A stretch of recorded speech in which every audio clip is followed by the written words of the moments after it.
Have you ever felt tension in the air before anything actually happened? On a fog-covered street, a Navy SEAL stayed silent, a police officer lost control, and a German Shepherd reacted as if he could see a danger no one else detected. What triggered the dog's instinct, and why was he right? What happened next is a stunning collision of justice, instinct, and a miracle you'll never forget. Before we begin, tell us where you're watching from, and if this story touches your heart, please subscribe for more. Morning fog draped Riverside in a pale silver sheet, blurring edges of houses and muting the first stirrings of the city beneath it. The air was cool, the kind that slipped under collars and reminded people this world still had seasons and moods of its own. Within that muted landscape, Ethan Walker guided his aging pickup truck through a quiet intersection. Ethan, 36, tall, broad-shouldered, with the kind of musculature that came not from vanity, but from years of disciplined survival, kept one hand steady on the wheel while the other absent-mindedly brushed the worn paracord bracelet on his wrist. His skin carried a sun-beaten tan carved from deployments across continents, and his jaw, strong and angular, bore the faint shadow of stubble he rarely remembered to shave. His hair was short, dark, clipped with military neatness, and though his eyes were a calm steel gray, they held a depth of stories locked behind practiced restraint. After 12 years as a Navy SEAL, combat had carved new layers into him, an instinctive caution, a sharpness in perceiving movement, and an ingrained mistrust of sudden noises. But beneath the hardened edges, Ethan carried a softness for creatures that had saved him more than once, both in war and in peace. And beside him sat the living embodiment of that loyalty. Ranger, a 5-year-old German Shepherd with thick sable-brown fur, a powerful frame, and eyes intelligent enough to feel like they saw into a person's consequences, not just intentions.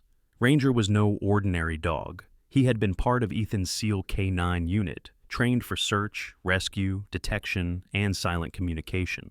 His ears, large, alert, erect, twitched at every subtle sound, as if translating the fog's breathing into data. His presence, calm yet ready, grounded Ethan the same way a lighthouse steadies a disoriented sailor. Today they were headed toward the K-9 training compound outside Riverside, Ethan's new job after retiring from active duty. A quieter life, or so he hoped. The light ahead flickered green. Ethan inhaled, the fog's faint smell of wet asphalt stirring old battlefield memories he wished would stay buried. But that fragile calm shattered in an instant.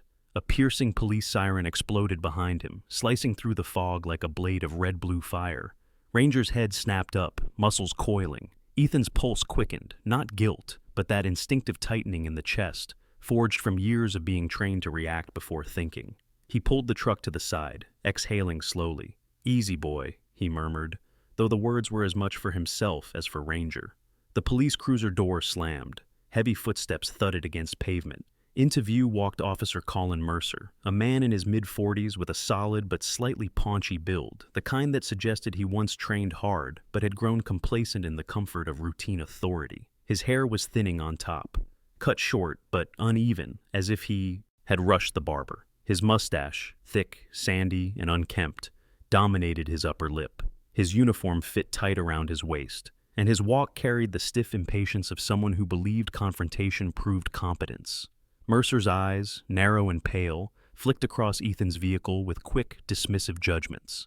There was a crackle of tension in his posture, something deeper than simple suspicion. His tone confirmed it. "Step out of the vehicle," he barked, one hand hovering far too close to the holster for a routine stop. "This truck fits the description of a stolen vehicle. Don't make this harder." Ethan blinked, thrown for a breath. "Officer, this is my truck. Out," Mercer snapped, as if authority were fragile and needed constant reinforcement. Ranger growled low, a rumble like distant thunder, warning but controlled. Mercer's eyes darted to the dog. "Get that animal under control." Ethan stepped out slowly, hands visible, every movement measured with the grace of someone who had survived by precision. His internal monologue sharpened into tactical analysis. Distance, angles, tone, threat level. Old training surged back, unwelcome but automatic. He's nervous. Nervous means unpredictable. Ranger senses it too. Stay steady. Don't escalate. As Ethan emerged fully, Mercer's gaze studied him with a shift of expression, something like insecurity flickering behind hostility. Ethan's height, over 6 feet, cast a subtle shadow over the shorter officer, and the scars on his forearms, faint but visible, hinted at a past Mercer neither understood nor cared to. "Hands on the hood," Mercer ordered, voice clipped. Ethan complied, feeling Ranger hop out of the passenger seat behind him. The dog positioned himself between Ethan's left leg and Mercer's line of approach, not aggressive, simply a barrier of unwavering devotion. "Call your dog off," Mercer growled. "He's not doing anything wrong," Ethan replied, still calm. "He's trained to protect, but he won't harm you unless you—" "Unless I what?" Mercer snapped, stepping closer as if seeking conflict. Ethan felt a familiar ache in his chest, the ache of seeing someone who wielded authority like a club rather than a responsibility. Ranger's ears lowered slightly, reading the change in Ethan's breathing. He nudged Ethan's calf gently, grounding him. Mercer circled the truck, muttering about out-of-state plates and vehicle theft trends, though none matched Ethan's situation. Ethan watched fog curl around their ankles, the world feeling both surreal and painfully sharp. Why escalate? Why push something that doesn't need pushing, he wondered. But Ranger knew the answer before he did. The dog's eyes tracked Mercer with the quiet understanding of a creature who'd seen fear twist men into something uglier. Mercer returned to Ethan, face flushed, breath uneven. "We're verifying whether this matches a stolen vehicle report," he said with a smug finality. Ethan's jaw tightened, but he said nothing. Ranger, however, stepped forward, chest broad, stance steady, tail straight, not threatening, but undeniably protective. In that fog-soaked moment, Mercer faltered, just for a heartbeat, because in Ranger's eyes he saw something ancient and unyielding, a creature who had known real danger, unlike the imagined versions Mercer conjured, to feel powerful. And then, very softly, the world shifted. Mercer swallowed hard. Ethan felt Ranger's steady warmth at his side, and somewhere in that fragile silence, the first crack formed in what would soon become a far larger storm. For now, though, only one truth mattered. The fog had awakened more than a morning. It had awakened a conflict no one yet understood. Ethan held his breath just long enough to steady the tremor that wanted to rise in his chest. A learned discipline etched into him from Afghanistan, the land of dust storms and ambushes where hearts learned to beat quietly or not at all. Ranger, standing beside him like a silent sentinel carved from muscle and instinct, took in the scene with the calm of a general surveying a battlefield. The fog still clung to Riverside, wrapping around the three of them, Ethan, Ranger, and Officer Colin Mercer, as if the air itself did not want to witness what was about to unfold. Mercer's lip curled in annoyance as he flicked a quick, dismissive look at the K-9 service partner identification card Ethan held out. The laminated badge gleamed faintly beneath the cruiser lights, yet Mercer refused to even lean close enough to read it. His hand hovered over his holster like an insecure punctuation mark, broadcasting fear disguised as authority. "I don't care what that dog is trained for," Mercer snapped, voice cracking under its own strain. "I said step back and keep him under control." Ethan's jaw tightened, but his voice stayed level. "Officer, you're escalating something that doesn't need escalation. Ranger's trained. He won't—" "I'll decide what's escalating," Mercer hissed, stepping forward too quickly, a motion that triggered Ranger's instincts. The German shepherd shifted his stance, muscles tightening, head lowering, weight balanced on all four paws, in that precise anchor posture combat dogs used right before intervening. He didn't growl, he didn't need to. His very silence was a warning. A small group of early morning pedestrians began drifting toward the commotion. Among them was Harold McLean, the elderly man who had muttered earlier. Thin as winter branches, with age-spotted skin and wiry white hair escaping beneath a battered baseball cap, Harold paused again. His faded denim jacket hung loosely on his stooped frame, and his blue eyes, cloudy but still sharp with old-life wisdom, focused on Ranger with something like admiration. "Told you," he mumbled toward no one in particular. "That dog's got more sense than half this town." Mercer shot Harold a glare sharp enough to cut. "Move along," he barked. Harold didn't move. He simply raised his eyebrow, unimpressed. A man who had lived too long to be intimidated by a uniform worn poorly. Ethan saw it all, felt it tightening inside him. This is out of control. He isn't listening. He's reacting. Ranger inhaled slowly, the sound almost human in its resignation, as if he too understood that Mercer was a man fueled by insecurities that had nothing to do with stolen vehicles. "Turn around," Mercer ordered. Hands on the hood. Now.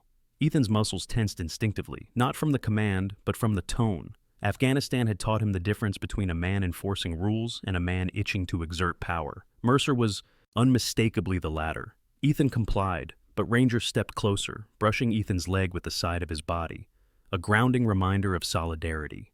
Mercer approached from behind, boots scraping against asphalt. Ethan could hear his uneven breathing, the faint rattle in his throat, an anxious rhythm.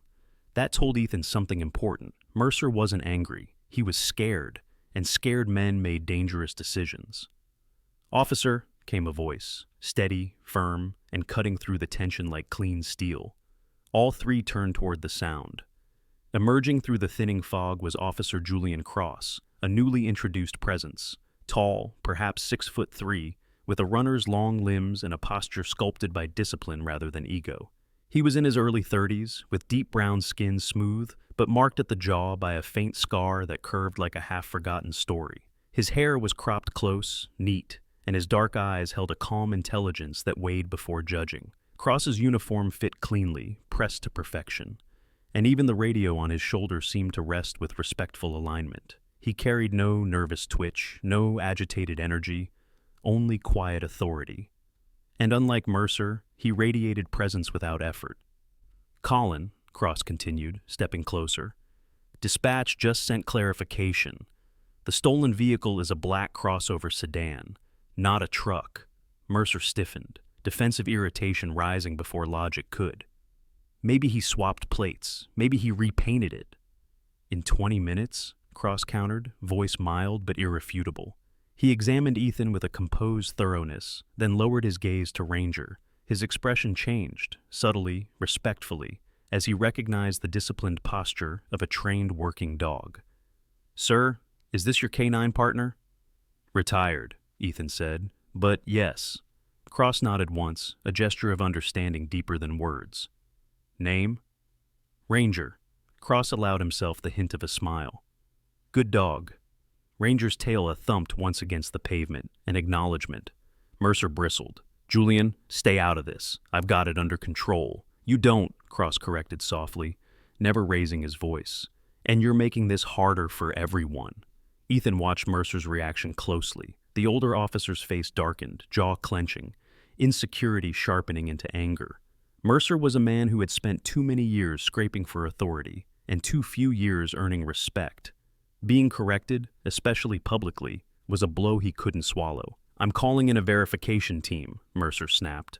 "No," Cross said, stepping between Mercer and Ethan with quiet finality. "You're stepping back. I'll handle this." Silence hung heavy. Mercer's cheeks reddened, but he said nothing. Ethan exhaled, not relief, but a cautious loosening of tension. Ranger eased slightly too, though his eyes stayed locked on Mercer with unwavering vigilance. Cross approached Ethan with deliberate, respectful distance. "Sir, do you have registration and ID?" Ethan nodded. "Wallet's in the truck. I'll reach slowly." "Take your time," Cross replied, ensuring Mercer could hear the difference in tone. Professional, de-escalating, human. Ethan retrieved his documents and handed them over. Cross reviewed them carefully, then returned them with a nod. "Everything checks out. Sorry for the inconvenience." Mercer let out a derisive snort. "He's hiding something. Look at him. Tattoos, military gear, a big attack dog." Ranger's ears flicked, insult noted. Cross turned slightly, his voice still calm. "Ranger is a service-trained dog. And Ethan Walker," he added, reading the name aloud with new recognition, "is a decorated Navy SEAL, Silver Star recipient." Mercer blinked. Ethan felt heat crawl up his neck. Not shame, but discomfort. He'd never cared for titles. Ranger had been the hero more times than he had. Harold whistled low. "Well, ain't that something?" Cross took another step forward, speaking quietly enough for only Ethan to hear. "Sir, I'm sorry this happened. Some officers act from fear rather than training." Ethan's answer was simple. "Fear gets people hurt." "I know," Cross murmured. The fog finally began to lift, revealing morning sun pushing through like truth insisting on being seen. Mercer muttered something under his breath, something bitter and losing its sharpness by the second. Cross straightened. "Ethan Walker, you're free to go." Ethan glanced at Ranger. The German shepherd stepped forward, brushing Ethan's leg again, steady, grounding. As Ethan opened the truck door, he felt the weight of the moment settle inside him. This isn't over. And deep in his canine instincts, Ranger felt the same. The fog had thinned into pale ribbons drifting over Riverside streets, leaving behind a quiet hush that made every sound feel sharper, more deliberate. The aftermath of Mercer's confrontation still lingered like static in the air, but the arrival of Officer Julian Cross had steadied the storm before it could spiral. Ethan remained standing beside his truck.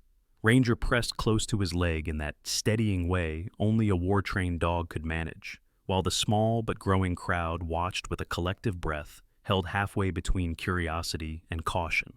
Officer Daniel Daniels, the younger patrolman who had arrived moments before Cross, stood now with a tablet in hand, rechecking everything with a seriousness sharpened by embarrassment.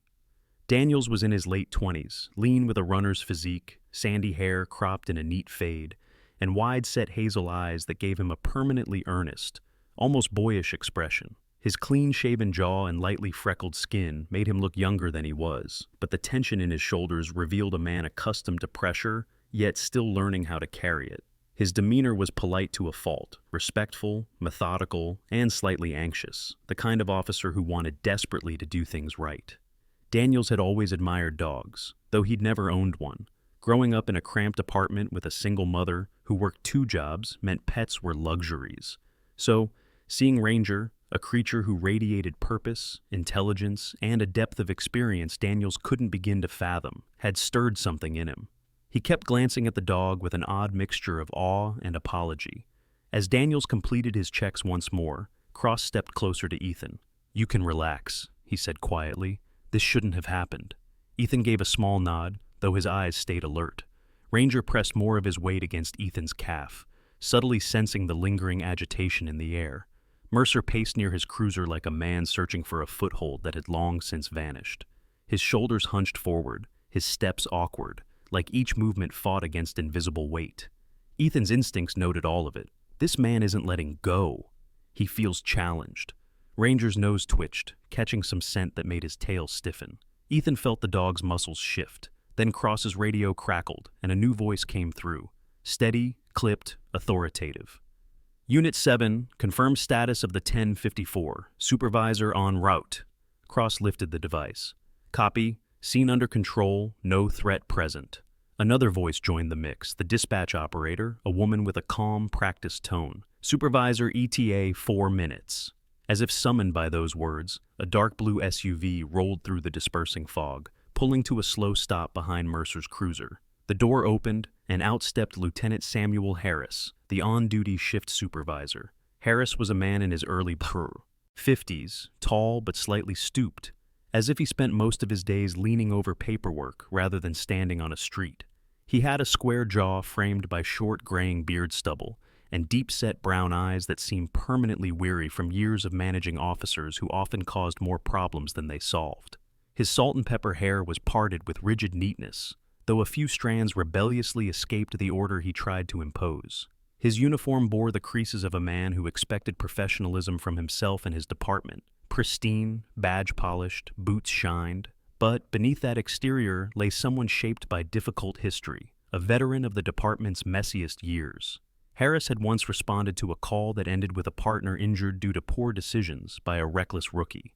Since then, he'd carried a tightly coiled vigilance, the kind that made him stern but fair, a man who hated incompetence more than he hated crime. Harris approached with an air of tired authority. "What's the situation?" Cross briefed him quickly, giving clear, concise details without theatrics. Daniels chimed in with his findings, respectful and straightforward. Mercer, however, cut in midway, voice rising. "This man, Walker, was evasive, hostile. The dog was aggressive." Ranger looked at Mercer with distinct confusion, ears tilting as though personally offended by the lie. Harris's gaze swung toward Ethan. "Sir, was there any aggression?" Ethan shook his head. "No, Lieutenant. Ranger is trained not to engage unless there's direct threat." Harris crouched slightly to look at Ranger, not close enough to invade the dog's space, but near enough to show he understood how to approach trained working animals. "Good dog," he murmured. Ranger blinked once, tail giving a slow, dignified swish. Harris stood. "All right, let me see IDs." Ethan handed his over. Harris examined it professionally, not performatively, then turned toward Daniels. "And the vehicle?"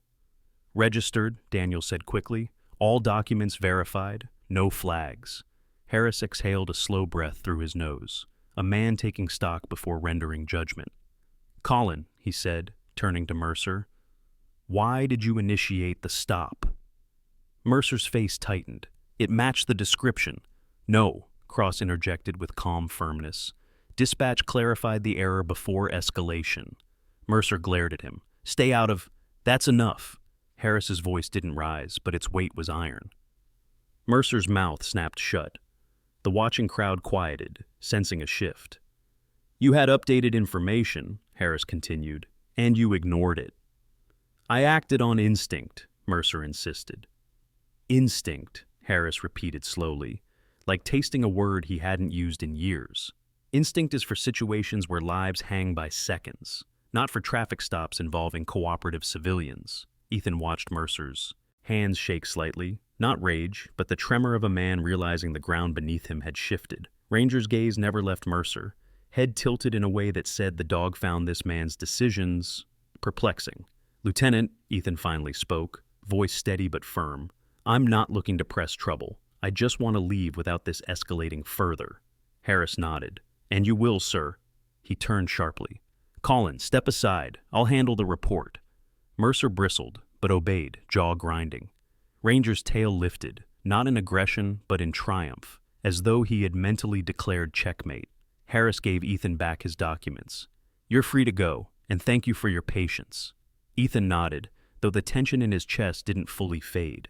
Ranger jumped lightly into the truck, circling once before settling. As Ethan climbed into the driver's seat, he glanced at Cross. The younger officer gave a small nod, one professional, one human, one grateful that Ethan hadn't let Mercer's behavior ignite something irreversible. Ethan returned the nod, turned on the engine, and eased away from the scene. Ranger placed his head on Ethan's thigh, warm, steady. Ethan exhaled.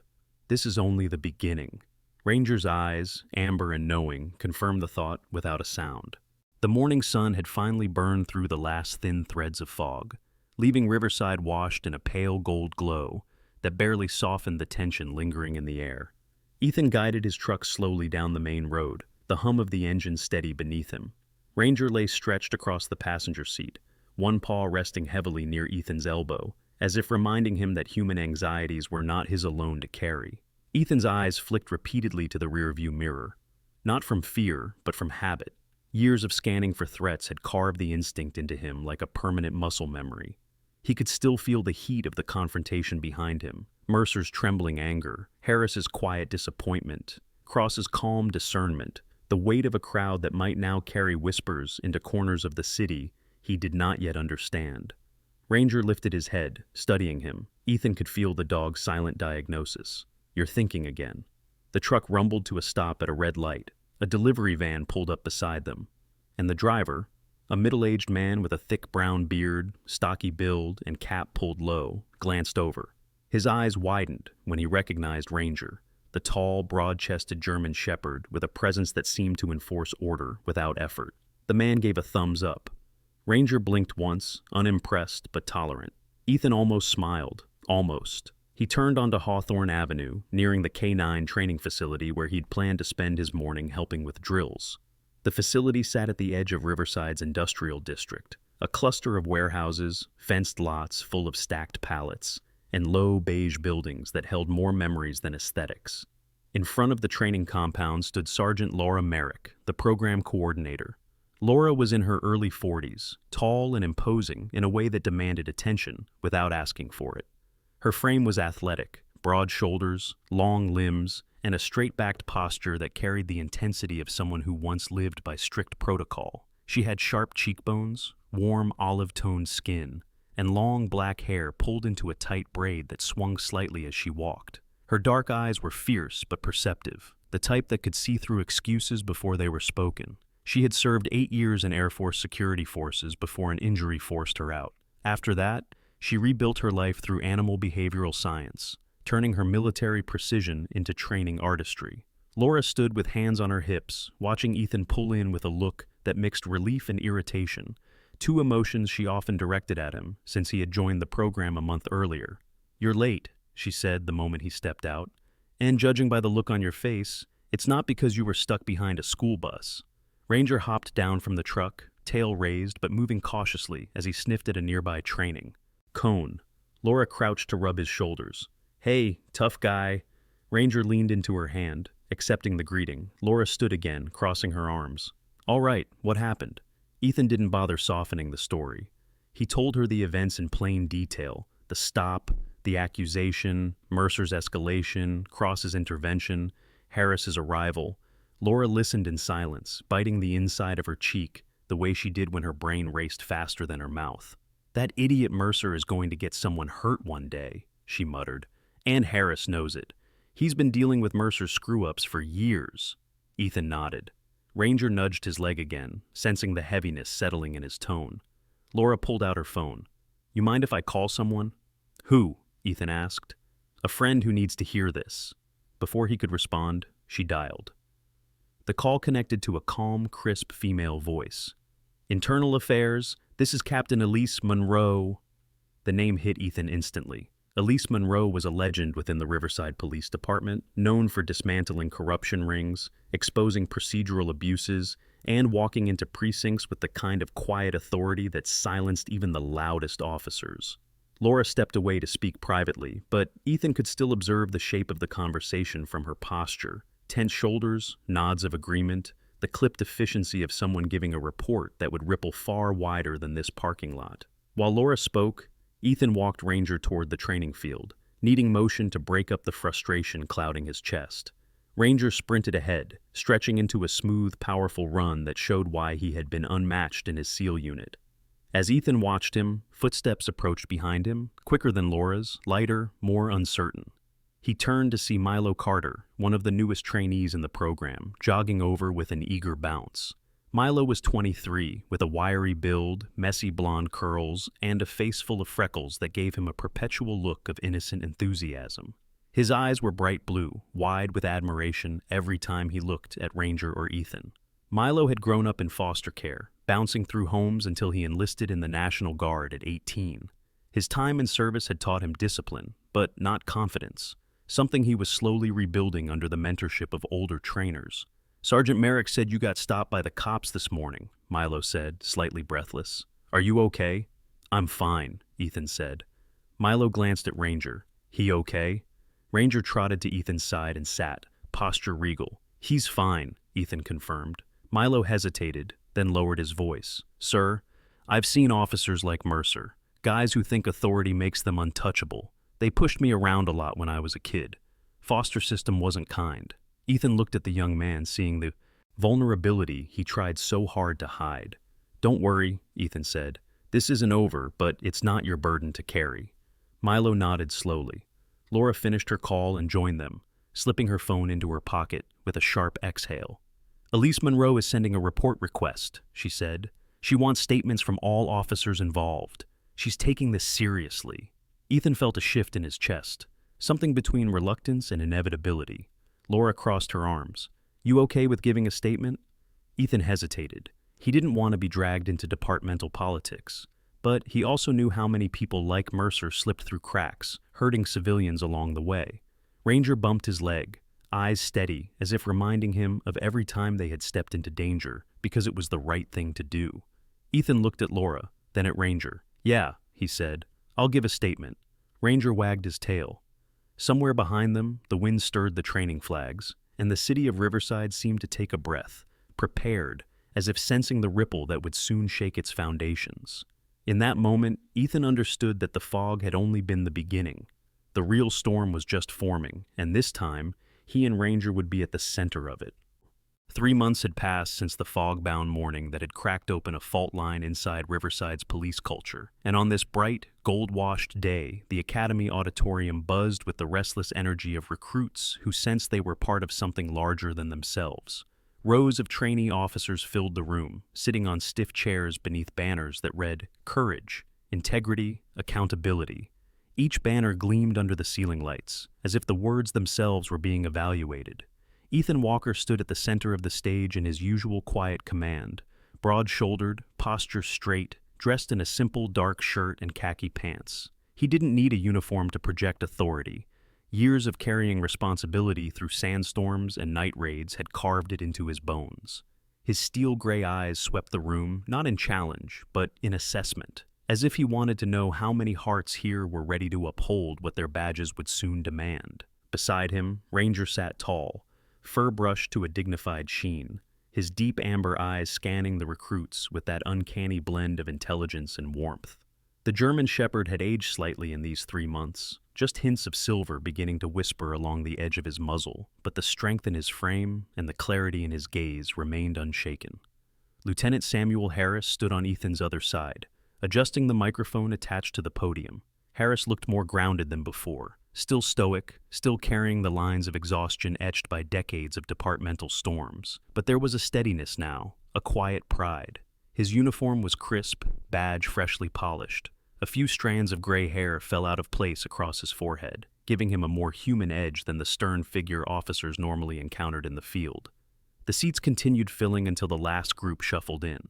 Among them, an older woman who settled near the front row, Dr. Marianne Holt, the Academy's ethics instructor. She was in her late 50s, with warm brown skin, short salt-gray curls, and expressive eyes behind rectangular glasses. Marianne carried herself with the unhurried certainty of someone who had spent decades teaching young officers that authority could save or destroy lives depending on how they wielded it. Her clothing, simple charcoal slacks and a soft beige sweater, gave her the air of an academic rather than a field veteran. Yet everyone respected her. She had once taken a bullet to protect a teenage witness. That kind of bravery never faded from her reputation. The murmurs quieted as Harris stepped to the microphone. "Ladies and gentlemen," he began, voice low but clear, "today's session is not about tactics. It's not about weapons or procedure. It's about the moment every officer faces someday. The moment when fear, ego, or pressure threatens to pull you off the path of integrity. What you do in those moments defines you." His gaze settled briefly on Ranger. 3 months ago, one dog and one man reminded this city what accountability looks like. The recruits leaned forward. Ethan sensed the energy shift, the way a crowd subtly synchronizes breath when something emotional demands attention. He spoke next, voice even, deep and steady. "I didn't plan on being part of your academy curriculum," he said. A few recruits laughed softly. Ethan allowed a small smile. "But sometimes life writes narratives you don't ask for." He gestured down to Ranger. "This dog has carried me through things none of you will ever see on a traffic stop. He has disarmed bombs, dragged me out of collapsed buildings, and stood between me and men who wanted me dead. And 3 months ago, he stood between me and a badge used the wrong way." The room went silent, the truth vibrating through the air. Ranger didn't attack, he didn't snarl, he didn't escalate. He just stood there, with more discipline and judgment than the man accusing us of wrongdoing. Behind the rows, Officer Julian Cross entered quietly through the back door, wearing civilian clothing, dark jeans and a navy jacket. He had asked to sit in after hearing Ethan would speak. Cross remained near the wall, arms crossed loosely, his calm, dark eyes absorbing every word. His presence made Ethan relax a fraction, not visibly, but Ranger sensed it and thumped his tail once against the floor. Ethan continued, "An officer doesn't need to be perfect, but they must be willing to stop themselves before making a mistake they can't undo." Harris stepped forward again. "Some officers forget the badge isn't armor. It's responsibility." He looked out across the recruits, his deep-set eyes stern but hopeful. Instinct is not an excuse. Fear is not an excuse. And authority is never a justification for violating someone's rights. Ranger chose this moment to lie down, paws stretched forward, chest rising in a slow, calm rhythm. Some recruits smiled. A few whispered, pointing quietly at him. Then Marianne Holt spoke up from the front row. Her voice carried a warm, academic clarity. "If I may?" Harris nodded and motioned her to the stage. Marianne stepped up with surprising lightness for a woman her age. She placed a hand gently on Ranger's head. Ranger accepted it with a slow blink. Turning to the recruits, she said, "I have spent years teaching ethics, pages of policy, hours of scenarios, but nothing has resonated with officers more than one simple truth. Justice is often most clearly expressed in the behavior of those who have no power except honesty." She looked at Ethan, then at Ranger. "This dog taught a city that truth doesn't shout." The recruit sat silent, moved by the unexpected poetry in her words. From the corner, a young man stood, trainee Kyle Hurston, new to the program. Kyle was tall but soft around the middle, with a round face, light blonde hair, and a kindness that made him terrible at hiding emotions. His voice shook as he asked, "Sir, do you think an officer can come back from a mistake like the one that happened that day?" Ethan held his gaze.